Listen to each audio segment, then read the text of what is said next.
kumuha ng mga datos na ito. Alam mo naman, lagi dapat nagpapakita ng datos. O, ayan na. Nung panahon ni Pangulong Duterte, sabi ko nga sa inyo, nung panahon ni Pinoy, may pork barrel scandal, may pork barrel queen. Ayan nga si Napoles, nakulong si Jinggoy, nakulong si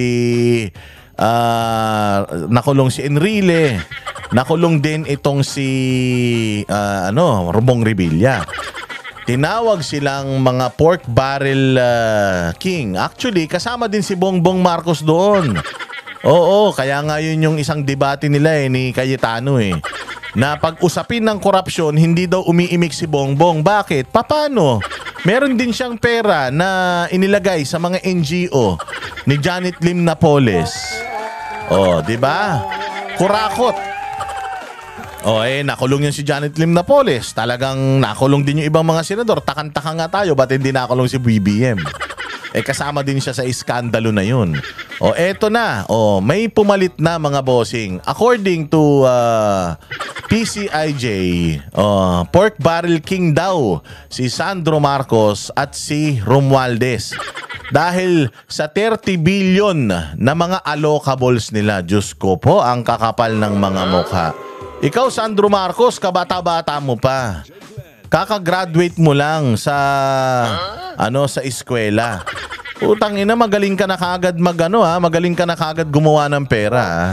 Kakapal ng mga pagmumukha nyo talaga. Kayo talagang dito mo makikita, tingnan mo, tsuhin, pamangkin, sila ang may pinakamalalaki na mga allocables. Tapos yung tatay ang pumipirma ng yung tatay ang pumipirma ng mga ng mga budget nitong mga hudas na ito. Makikita mo ba, kasama ba si Zaldico diyan sa Pork Barrel King? Wala. Alam mo kung bakit? Kasi si Zaldico, yun lang ang inuutusan nila Si Martin Romualdez, yung pinuno ng scam na yan, ng iskandalo na yan. Siya ang utak ng lahat ng yan, tapos ifinifeed niya yung impormasyon na yan doon sa pipirma. Sino? May porsyente, syempre, yung pipirma, putya, ikaw ang approver.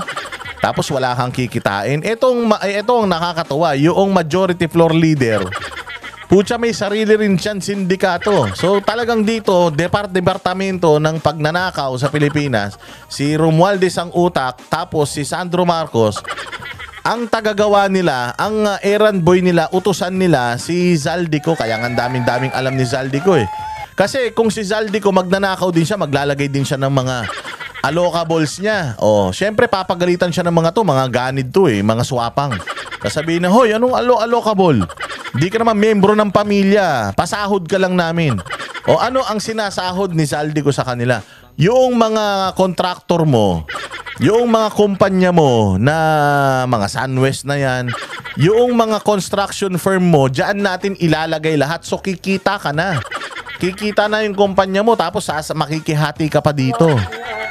Kaya nga yung sinasabi natin na itong si Zaldico. Si Zaldico si Zaldico pwedeng hindi na siya nakinabang dito sa mga ninanakaw na pera na to. Kasi nga nakikinabang na siya dahil yung mga niyan, yung pina-funnel yung pera doon sa mga construction firms niya. Gagawa ng mga substandard na mga proyekto, gagawa mga ghost projects. So doon pa lang may kita na siya. Kasabwat pa din siya.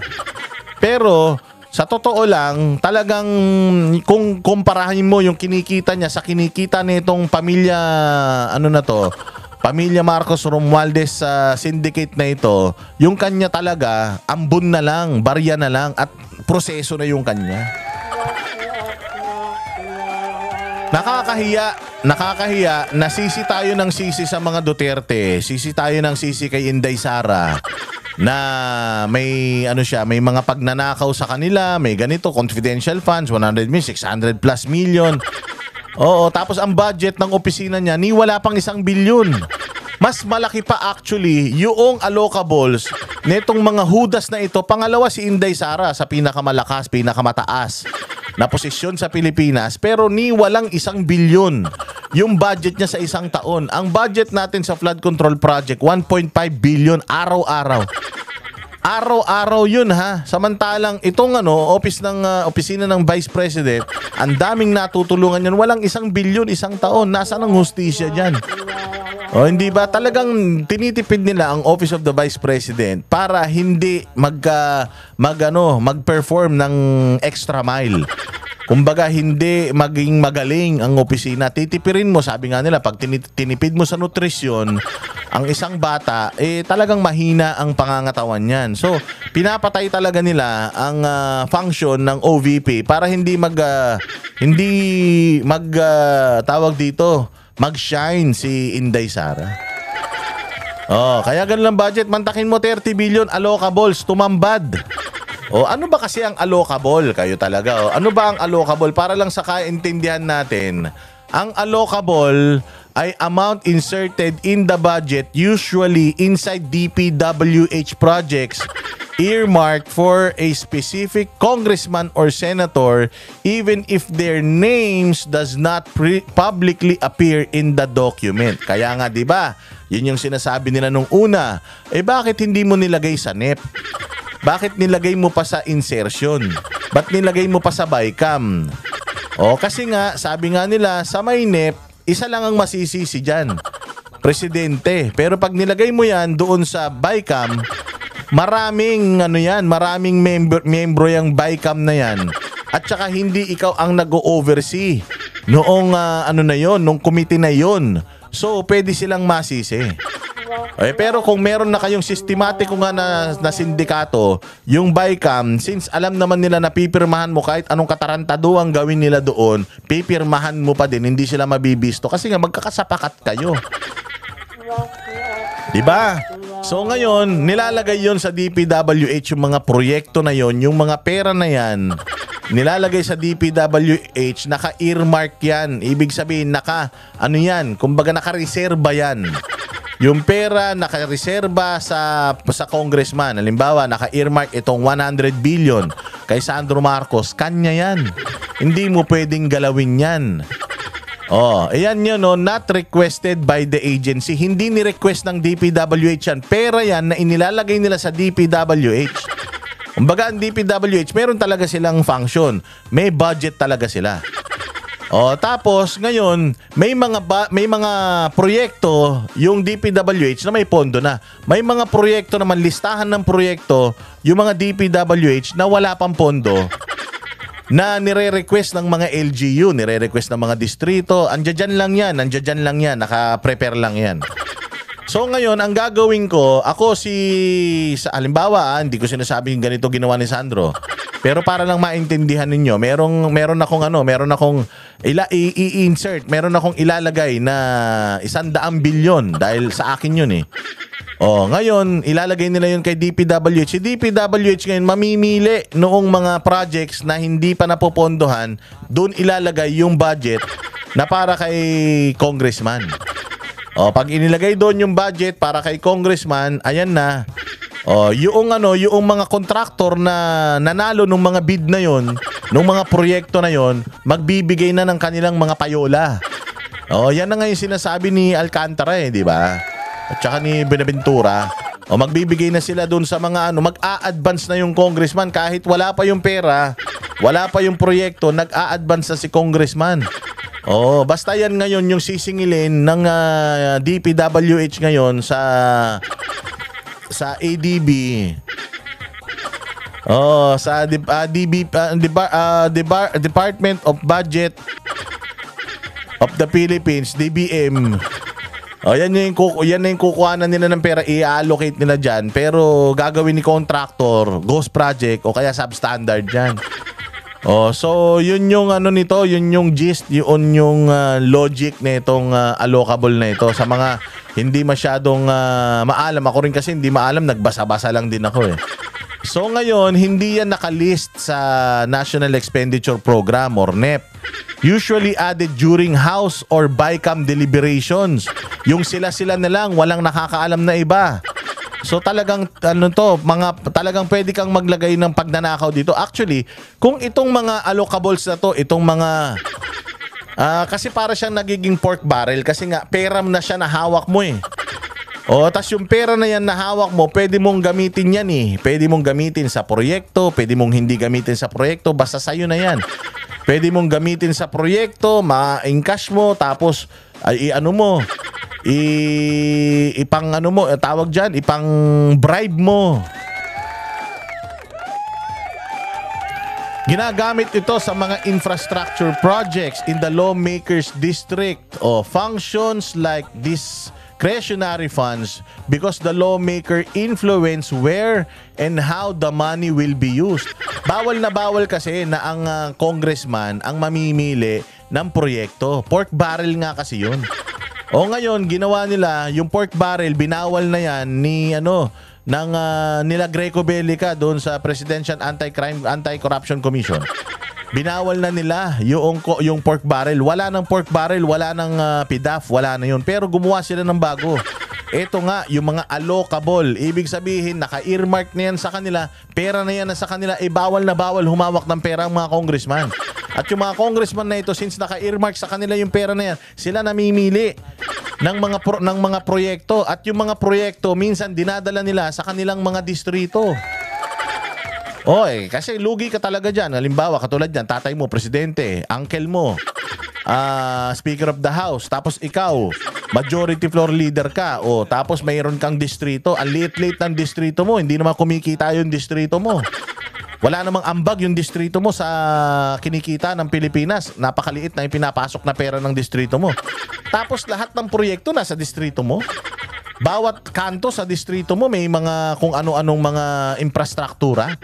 Samantalang liblib naman yung distrito mo. Oh, dito mo makikita, alam mo yung mga bossing, yung mga cat's eye. Nakikita mo yung cat's eye, yung umiilaw sa kalsada tuwing gabi. Usually nilalagay yan doon sa mga walang ilaw na mga lugar. Pero makita mo, pumunta ka dyan sa Makati, tingnan mo yung kalsada, ang liwa-liwanag ng kalsada, may cat's eye. Tarantado, di ba? Minsan nga kahit yung kalsada na one way, may cat's eye pa eh.